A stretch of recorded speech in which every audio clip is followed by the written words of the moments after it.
নমস্কার, ব্রেকিং বাংলায় আপনাদের স্বাগত। আমি জয়ন্ত মজুমদার। আজকের যে থাম্বনেলটা সেটা হলো যে আমাদের মুখ্য নির্বাচন কমিশনার জ্ঞানেশ কুমার এবং আমাদের বিরোধী দলনেতা শুভেন্দু অধিকারী তারা না আঙুর ফল খেয়েছিলেন খুব মিষ্টি লাগবে ভেবে, কিন্তু এখন বড্ড টক লাগছে। তো কেন তাদের সেই আঙুর ফল টক লাগছে সেটা নিয়ে আজকে বিশ্লেষণ করব। এবং জ্ঞানেশ কুমার এখন মাথার চুল ছিঁড়ছেন, কারণ উনি পশ্চিমবাংলা ভোট ডিক্লেয়ারের পরে আগে ভাগে অনেক কিছু করে ফেলেছিলেন, কিন্তু এখন সবকিছু তাকে ঢোক গিলতে হচ্ছে একটি ঘটনার পরে। আমি সেটা আসছি বিস্তারিত। তার আগে আপনাদের বলে দিই যে আপনারা আমার ভিডিও দেখছেন, আপনাদের ভালো লাগছে, আপনারা কমেন্টস করছেন, প্রচুর লাইক করছেন। তো আপনাদের সকল দর্শককে আমি অনুরোধ করছি, যারা এখন আমার চ্যানেলটি সাবস্ক্রাইব করেননি তারা চ্যানেলটিকে সাবস্ক্রাইব করুন, বেল বাটনটি চিপুন এবং অল অপশন বাটনটি চিপুন, যাতে সমস্ত ভিডিও আপনারা পেতে পারেন, তার নোটিফিকেশন পেতে পারেন। এবং একই সঙ্গে বলছি যে ভিডিওটি চেষ্টা করবেন পুরোটা দেখতে, অনেক কিছু পাবেন তার মধ্যে, জানতে পারবেন। এবং ভালো লাগলে বন্ধু বান্ধবদের কাছে শেয়ার করবেন। তো আসছি যে জ্ঞানেশ কুমার এবং শুভেন্দু অধিকারীর আঙুর ফল কেন টক লাগছে। কারণ যে নির্বাচন যখন ঘোষণা হলো সেদিন রাত থেকেই আপনারা জানেন, মানে ভোটের অফিসিয়াল নোটিফিকেশন জারি হয়নি, তার মধ্যেই গভীর রাতে আমাদের রাজ্যের মুখ্য সচিব, স্বরাষ্ট্র সচিবকে বদলে দেওয়া হলো। সকালবেলা ঘুম থেকে উঠে অনেকে শুনলেন যে রাজ্য পুলিশের ডিজি, কলকাতা পুলিশের কমিশনার বদলে দেওয়া হলো। পরের দিন জেলার প্রায় সমস্ত রাজ্যের এসপি যারা আছেন তাদেরকে বদলি করে দেওয়া হলো, ডিএম দের বদলি করা দেওয়া হলো, অনেক আইপিএস অফিসারকে এ রাজ্য থেকে অন্য রাজ্যে অবজারভার করে পাঠিয়ে দেওয়া হলো। মোটামুটি মমতা বন্দ্যোপাধ্যায়ের যাদের বসিয়েছিলেন তাদের সমস্ত লোককে, যারা ভোট প্রসেসে থাকে, বদলি করে দেওয়া হলো। দিয়েটি আবার খুব নিশ্চিন্তে তারা ছিলেন যে এবার তো আমাদের লোক সব বসিয়ে দিয়েছি। আগে আমি প্রায় ধরুন 40-45 বছর ধরে এই নির্বাচন দেখছি। আগে এইসব আধিকারিকদেরও সরানো হয়েছে মাঝে মধ্যে, গত রিসেন্ট পাস্টে গত 10-15 বছরের মধ্যে যেগুলো হয়েছে ঘটনাগুলো বলছি। তার আগে খুব একটা বেশি হতো না যে কোনো আধিকারিকের বিরুদ্ধে কোনো অভিযোগ জমা পড়লে, ধরুন কোনো রাজনৈতিক দল অভিযোগ জমা পড়েছে যে ওখানকার পুলিশ সুপার এইভাবে তিনি পক্ষপাতিত্ব করছেন এই রাজনৈতিক দলের হয়ে বা শাসক দলের হয়ে, কোন একটা ঘটনার কথা তারা উল্লেখ করে একটা অভিযোগ জমা দিলেন ইলেকশন কমিশনে। ইলেকশন কমিশন সেটা খতিয়ে দেখে তারপরে তো সেই আধিকারিককে সরিয়ে দিতেন, তার বদলে কাকে বসাবেন তার জন্য রাজ্য সরকারের কাছে 2-3টে নাম চাইতেন, বা কোনো কোনো সময় নিজেরাও সরাসরি নাম দিয়ে দিতেন যে এই লোকটাকে ওখানে বসানো হোক। এটা এসপি হোক, সিপি হোক, ডিজি হোক, যে কোনো ক্ষেত্রে হতে পারে। তো এবার তো সেসবের প্রয়োজন হয়নি, নিজেরাই একতরফা সমস্ত বাছাই করে অফিসার এনে বসিয়ে দিলেন মাথায়, মানে সমস্ত জায়গাতে। তৃণমূল অভিযোগ করে যে বিজেপি পার্টি অফিসের লিস্ট ধরে জ্ঞানেশ কুমার এগুলো করেছেন। তো এ তো গেল, কিন্তু ব্যাপারটা যে বদলি তো হয়ে গেল, এবং বদলি হওয়ার পরে ঘটনা তো ঘটবে, এবং ঘটনা যখন ঘটে যাবে তখন তো সেগুলোকে ঢোক গিলতে হবে। তো আমাদের বিরোধী দলনেতা শুভেন্দু অধিকারীকে দিয়ে আমি শুরু করি যে কেন তার আঙুর ফল টক লাগছে। শুভেন্দু অধিকারী মঙ্গলবার দিন সিই অফিসের সামনে একটা গন্ডগোল হয়েছিল। এই বিজেপির লোকরা ব্যাগে করে করে ফর্ম নিয়ে আসছিল, তা তৃণমূলের লোকরা তাদেরকে ধরে আটকে দেয়। এই নিয়ে খুব ধস্তাধস্তি হুল্লোড় হয়েছে। পরে বিজেপি সমর্থকরা চলে আসে সেখানকার কাউন্সিলরের নেতৃত্বে, এসে সেখানে একটা হাতাহাতি দুই দলের মধ্যে হয়েছিল। একটা উত্তেজনা তৈরি হয়, পুলিশ দুপক্ষকে লাঠিচার্জ করে সরিয়েছে। তা সেই সিই অফিসের সামনে এত জমায়েত হচ্ছে কেন, এত হুল্লোড় হচ্ছে কেন, এত হুজ্জুদি হচ্ছে কেন, এই নিয়ে সংবাদ মাধ্যমের সামনে শুভেন্দু অধিকারী একটি কথা বলেছে। এবং সেই কথাটা মূলত তিনি কলকাতার পুলিশ কমিশনার অজয় নন্দার উপর অনাস্থা প্রকাশ করেছেন। অজয় নন্দাকে জ্ঞানেশ কুমার বসিয়েছেন, খুব আদর করে নিয়ে এসে বসিয়েছেন, কিন্তু শুভেন্দু অধিকারী সেই ব্যাপারে অনাস্থা প্রকাশ করেছে। এবং সত্যি সত্যি আঙুর ফল টক। এখন অজয় নন্দাকে যদি এখন পরিবর্তন করে দেওয়া হবে অত মুশকিল, যে এমন লোককে বেছে এনে বসিয়েছেন সেই লেবড়ে দিচ্ছে, লেজের উপরে হয়ে যাচ্ছে, তাহলে আপনারা কাকে চুজ করলেন, এসব প্রশ্ন উঠবে। এখন তাকে উগলোতে পাচ্ছেন না, আবার গিলতেও পাচ্ছেন, এসব সমস্যা। তো শুভেন্দু অধিকারী সেই অজয় নন্দা সম্পর্কে কি বলেছে আমি আপনাদের একটু প্রথমে শুনিয়ে দিই, শুনুন শুভেন্দুর কথা। এখানকার সিপি কে ইলেকশন কমিশন দিয়েছে, সিপি ঠিক নেই। সিপি এখনো বুঝতে পারছেন না কি হচ্ছে। সিপি রূপেশ কুমার বলে একজন অফিসারের কথা চলছে, তিনি মমতার জ্যাক। কলকাতা পুলিশটা এখনো সোজা হয়নি পুরোটা, ওটা করতে হবে, ইলেকশন কমিশনকে করতে হবে। শুনলেন শুভেন্দু অধিকারী বললেন যে এই সিপি কে ইলেকশন কমিশন বসিয়েছে, সিপি ঠিক নেই, কি হচ্ছে বুঝতে পারছেন না, রূপেশ কুমারের কথায় চলছেন, রূপেশ কুমার মমতার জ্যাক কন্ট্রোল করতে পারছেন না বা ঢুকতে চাইছেন না। এত তাড়াতাড়ি অনাস্থা এসে গেলে হবে? এখনো তো সবে ভোট হচ্ছে, সবে নমিনেশন শুরু হয়েছে, এখন তো পড়ে আছে কি বলে 29 তারিখ পর্যন্ত, ভোটের দিন পর্যন্ত, ভোটের দিন তো আসল খেলা। তো এখনই যদি আপনাদের বসানো বলছি না, তৃণমূল বলে যে বিজেপির বসানো বা বিজেপির লিস্ট ধরে কমিশন বসাচ্ছে, এখন কমিশনের বসানো পুলিশ কমিশনের উপর যদি এত অনাস্থা এসে যায় তো আপনারা করবেন কি? এখন তো দিন পড়ে রয়েছে। তো জানি না, এখন এটাও হচ্ছে যেমন বিজেপি সমর্থকরা খুব হচ্ছে আশাবাদী কেন্দ্রীয় বাহিনী নিয়ে, যে কেন্দ্রীয় বাহিনী একেবারে দেখবেন আপনারা সোশ্যাল মিডিয়াতে দেখবেন যে কেন্দ্রীয় বাহিনীকে দরকারে বুথের ভিতরে রেখে ভোট করানো হোক, মানে পারলে কেন্দ্রীয় বাহিনীকে হচ্ছে ইভিএম এর বোতামটা পর্যন্ত চিপে দিক, এরকম কেন্দ্রীয় বাহিনী তারা খুব আশান্বিত, যাতে কোনো রকম কোনো হুজ্জিত না হয়, কেন্দ্রীয় বাহিনীকে পুরো ক্ষমতা দিয়ে দেওয়া হোক, এসব হচ্ছে বিজেপি সমর্থকদের আশা বা স্বপ্ন। তো এখন কেন্দ্রীয় বাহিনী এসছে, এবার অনেক আগে এসে পড়েছে, প্রচুর কেন্দ্রীয় বাহিনী এসে পড়েছে, সব জেলাতে রয়েছে। তো সেই কেন্দ্রীয় বাহিনী নিয়ে বিজেপির কত অসন্তোষ, মানে যে বুক ভরা আশা নিয়ে কেন্দ্রীয় বাহিনীকে নামানো হয়েছে, তারা বিজেপির অনেক কিছু করবে, এটা হতো তাদের আশা।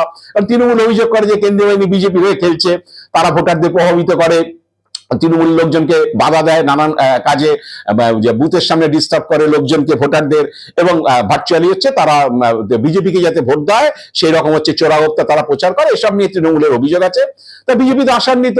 তো সেই কেন্দ্রীয় বাহিনী নিয়ে কি হতাশা দেখুন, বিজেপির রাজ্যের সহসভাপতি এবং সিউড়ি কেন্দ্রের হচ্ছে প্রার্থী জগন্নাথ চট্টোপাধ্যায় বুধবার দিন কেন্দ্রীয় বাহিনী নিয়ে একটা তীব্র অভিযোগ করেছেন যে তাদের বুথ সভাপতিকে নাকি কেন্দ্রীয় বাহিনী হচ্ছে চমকাচ্ছে, এবং হচ্ছে সেই নিয়ে তার প্রতিক্রিয়া দেখুন, শুনুন সেই জগন্নাথ কি বলেছেন কেন্দ্রীয় বাহিনী নিয়ে।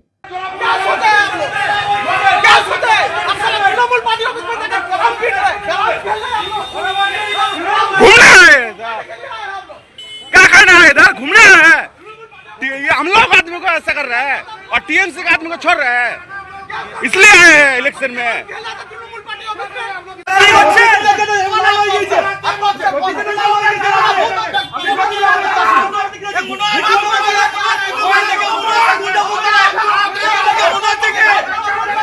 तृणमूल का दलाली करता है इधर, तृणमूल का टीएमसी का दलाली करता है। আমার চমকাতে হলে আমার বাড়িতে আসবে, চমকাতে হলে আমার বাড়িতে আসবে। বুথ প্রেসিডেন্টের কাছে সেন্টার বোর্ড এসে চমকাতে এসছে। আমরা বলছি যে অরিজিনাল যারা ক্রিমিনাল আছে সেখানে যান। ও তৃণমূলের পার্টি অফিসে থেকে ক্যারাম খেলছে, ভারতীয় জনতা পার্টির বুথ প্রেসিডেন্টকে এসে চমকাবে, তাই আমরাও চমকে ওদের বাড়ি পাঠিয়ে দিয়েছি। এই পরিস্থিতি যদি তৈরি হয় নির্বাচন কমিশন অব্দি যাবো, মুখ্য নির্বাচন কমিশনার অব্দি যাবো, এই সব কটাকে হাঁটাবো। 3 জনকে অলরেডি সাসপেন্ড করিয়েছি পার্টি অফিসে ক্যারাম খেলার জন্য। শুনলেন জগন্নাথের কথা যে কেন্দ্রীয় বাহিনী তাদের বুথ সভাপতিকে চমকাচ্ছে, ওদিকে তৃণমূলের পার্টি অফিসে গিয়ে ক্যারাম খেলছে, তার জন্য সাসপেন্ড হয়েছে। হ্যাঁ, তৃণমূলের পার্টি অফিসে গিয়ে ক্যারাম খেলার জন্য 3 জন জওয়ান সাসপেন্ড হয়েছেন, এবং তাদের এক কমান্ডোকে হচ্ছে সাসপেন্ড করা হয়েছে, কমান্ডিং অফিসার। তো সেটা তার কোনো দোষ ছিল না বলেই জানা গিয়েছিল, কারণ কে কোথায় গিয়ে খৈনি ডলবে না ক্যারাম খেলবে না চায়ের দোকানে বসে আড্ডা মারবে, কমান্ডিং অফিসার তো সারাক্ষণ বা কমান্ডেন্ট তো সারাক্ষণ ঘুরে ঘুরে সেটা দেখবেন না। কিন্তু তাকে করে দেওয়া হয়েছিল 28শে মার্চ সাসপেন্ড। কিন্তু বাহিনীর মধ্যে একটা তীব্র খারাপ প্রতিক্রিয়া তৈরি হয়েছিল, সেটা বুঝতে পেরে হচ্ছে বাহিনীর মাথায় যারা আছেন তারা 1 তারিখে মানে 4 দিনের মাথায় সেই সাসপেনশন উইথড্র করে নেন।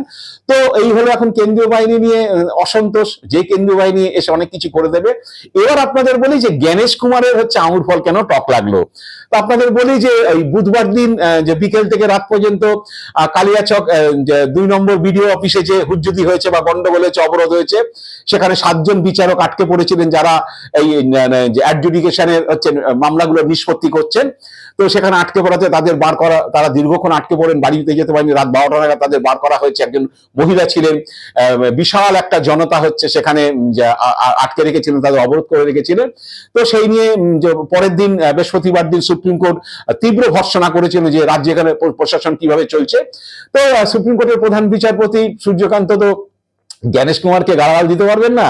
মশাই, আপনি সব লোকজন বসিয়েছেন, এসপি কে বসিয়েছেন, ডিজি কে সব চেঞ্জ করে দিয়ে বসিয়েছেন, তারা এরকম ল্যাজগোবরে হয়ে যাচ্ছে, তা আপনি কাদের বসিয়েছেন বললে তাদেরই বলার কথা। সেটা বলতে পারছেন না।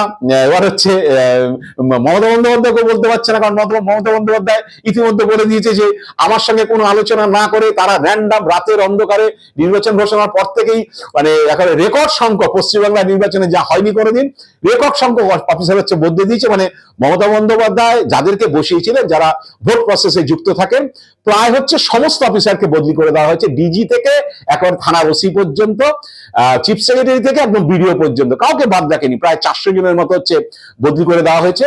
তো এরপরে আর কি বলবেন, বলার তো কিছু নেই। মমতা বন্দ্যোপাধ্যায়কে আঙ্গুল তুলতে পারছেন না। এবার গণেশ কুমার বুঝতে পেরেছেন যে কোথায় লেবড়েছেন, ডিজি কে বদলে দিয়েছেন, সিপি কে বদলে দিয়েছেন। তো ওই বৃহস্পতিবার সুপ্রিম কোর্টের ওই শুনানির পরে যখন প্রধান বিচারপতি প্রচন্ড ক্ষোভ প্রকাশ করেছেন আইন শৃঙ্খলা পরিস্থিতি নিয়ে, তারপরে তিনি একটা বিকেলবেলা মিটিং করেছিলেন, পশ্চিমবাংলার সমস্ত আধিকারিককে নিয়ে তিনি মিটিং করেছিলেন, মানে একদম উচ্চপদস্থ আধিকারিক। এর মানে মালদার ডিএমএসপিও তিনিও ছিলেন, অন্যান্য জেলার এসপি ডিএমরাও ছিলেন, চিফ সেক্রেটারি, হোম সেক্রেটারি সবাই ছিলেন, ডিজিসিপি। তো সেখানে মালদার হচ্ছে এসপি কে মানে আসলে খুব ঝরে পড়ছে, কি করবে বুঝতে পারছে না। বলেছেন যে আপনি ঘটনাস্থলে যাননি কেন? এসপি বলেছে অতিরিক্ত পুলিশ সুপার গিয়েছিলেন। তখন তিনি একটু মানে কটাক্ষের সুরে বা রেগে গিয়ে যাই বলুন না কেন, কি বলবো আমি জানি না, ভাষা নেই আমার। তিনি বলেছে তাহলে অতিরিক্ত পুলিশ সুপারকেই এডিজি করে দেওয়া হচ্ছে। মানে এডিজি হচ্ছে পুলিশ সুপারের পরে ডিআইজি, ডিআইজির পর আইজি, আইজির পর এডিজি, মানে অনেক উঁচু পোস্ট আর কি। তাকে মানে কি বলবো মেলাইন করার জন্য হচ্ছে বলেছেন যে তাহলে যে অ্যাডিশনাল কি বলে অতিরিক্ত পুলিশ সুপার যখন গেছেন আপনি তো জাননি, তাহলে ওকেই এডিজি করে দিই। এবার গণেশ কুমার ডিএম কে বলেছেন যে আপনাকে তো ফোনেই যোগাযোগ করা যায়নি, বাসভবনে ছিলেন না, কোথায় ছিলেন? ডিএম কে বলেছে। আর সব হচ্ছে স্পেশাল স্পেশাল অফিসার সব এনে বসিয়েছেন তিনি, এখন তাদেরকে নিয়ে হচ্ছে বিড়ম্বনায় পড়েছেন। এবার দেখুন গণেশ কুমার ডিজি কে বলছেন যে আপনি এত সিনিয়র অফিসার, বলেছেন যেটা সংবাদ মাধ্যমে প্রকাশিত হয়েছে, আপনার কাছ থেকে এসব আশা করা যায় না। আমি জানি না যে এখনই যদি গলা থেকে এরকম হতাশার যে সুর বেরোয়, এরপরে আর কি হবে। এখনো ভোট পড়ে আছে অনেক দিন। তো ভবানীপুর নিয়ে হচ্ছে ভবানীপুর কেন্দ্রে অমিত শাহ এবং শুভেন্দু অধিকারী যখন ওই শুভেন্দু নমিনেশন ফাইলিং এ যায়, অমিত শাহ সঙ্গে ছিলেন, সে তারা হুট খোলা গাড়িতে যাচ্ছিলেন, সেই সময় তৃণমূলের লোকজন বিক্ষোভ দেখিয়েছিল, সেখানে একটা অশান্তির পরিবেশ তৈরি হয়েছিল। অমিত শাহ সেই হুট খোলা গাড়ি থেকে নেমে আসেন, নেমে গাড়িতে করে তারপরে সার্ভে বিল্ডিং এ যান। শুভেন্দু, অমিত শাহ বা সমীক ভট্টাচার্য যারা ছিলেন তারা সেখানে গিয়ে নমিনেশন ফাইলিং করে। তা ওই রাস্তায় রোড শো করে যাওয়ার সময় যখন এরকম তৃণমূলের লোকরা স্লোগান দিয়েছিলেন, তাতে অমিত শাহ কিঞ্চিত হচ্ছে বিড়ম্বনায় পড়েন। তাতে নিশ্চিতভাবে গণেশ কুমারও বিড়ম্বনায় পড়েছেন। তো সেই নিয়ে ভবানীপুরে এরকম একটা পরিস্থিতি তৈরি হলো কেন, বা হচ্ছে সিএ অফিসের সামনে বারে বারে এরকম রোজ জমায়েত হচ্ছে, সেখানে গোলমাল হচ্ছে কেন, তাই নিয়ে তিনি হচ্ছে সিপি কে কি বলে জিজ্ঞেস করেছেন, একজন আইপিএস অফিসার হয়ে কলকাতা সামলাতে পারছেন না, আপনাকে কি নতুন করে প্রশিক্ষণ দিতে হবে? আসলে বসিয়ে দিয়েছেন সব স্পেশাল স্পেশাল অফিসার, তারা কি করে সামলাবে? অজয় নন্দা কলকাতা পুলিশে সারা জীবনে 1 থেকে 1.5 বছর কাজ করেছেন, তাও 5-6 বছর আগে। তারপরে কলকাতা পুলিশের সঙ্গে তার কোনো যোগ নেই, তিনি বরাবর রাজ্য পুলিশে কাজ করেছেন। তো এখন তাকে নিয়ে এসে বসিয়ে দিয়েছেন, মাথায় ভেবেছেন যে আমাদের বসংবাদ হয়ে কাজ করবে। কিন্তু তিনি তো কলকাতা পুলিশটাকেই ভালো মতো চেনেন না। অ্যাডিশনাল সিপি ছিলেন অল্প কিছুদিন, আমি বললাম আমার যতটুকু স্মরণে আছে 1-1.5 বছরের মতো ছিলেন, তারপর আবার তাকে বদলি করে দেওয়া হয়েছিল রাজ্য পুলিশে। তো সব এনে বসিয়েছেন, তো কিছু করার নেই, সব তো হজম করতেই হবে, যাবেন কোথায়?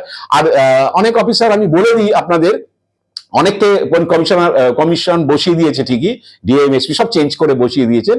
তো যাদের বসিয়েছেন তারাও হচ্ছে জল মাপতে জানেন, তো তারাও হাওয়া বোঝে যে কোন দিকে যেতে চলেছে নির্বাচনের ফল বা কিছু, এবং তারা এও জানেন যে শাসক দল তাদের উপর নজরদারি রাখছে, কে কি করছেন না করছেন।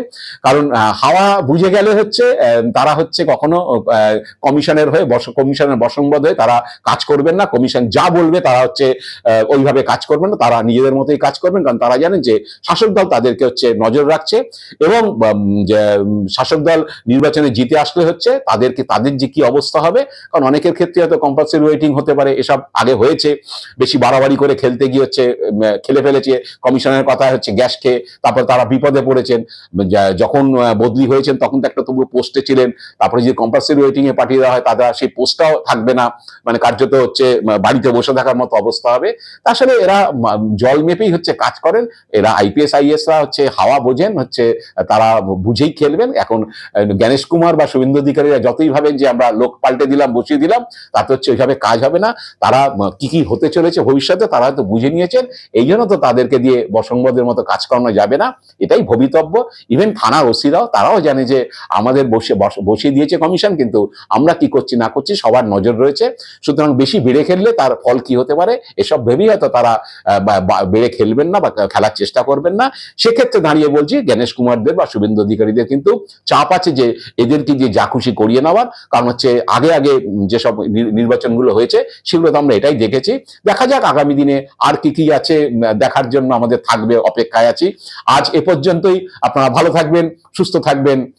নমস্কার।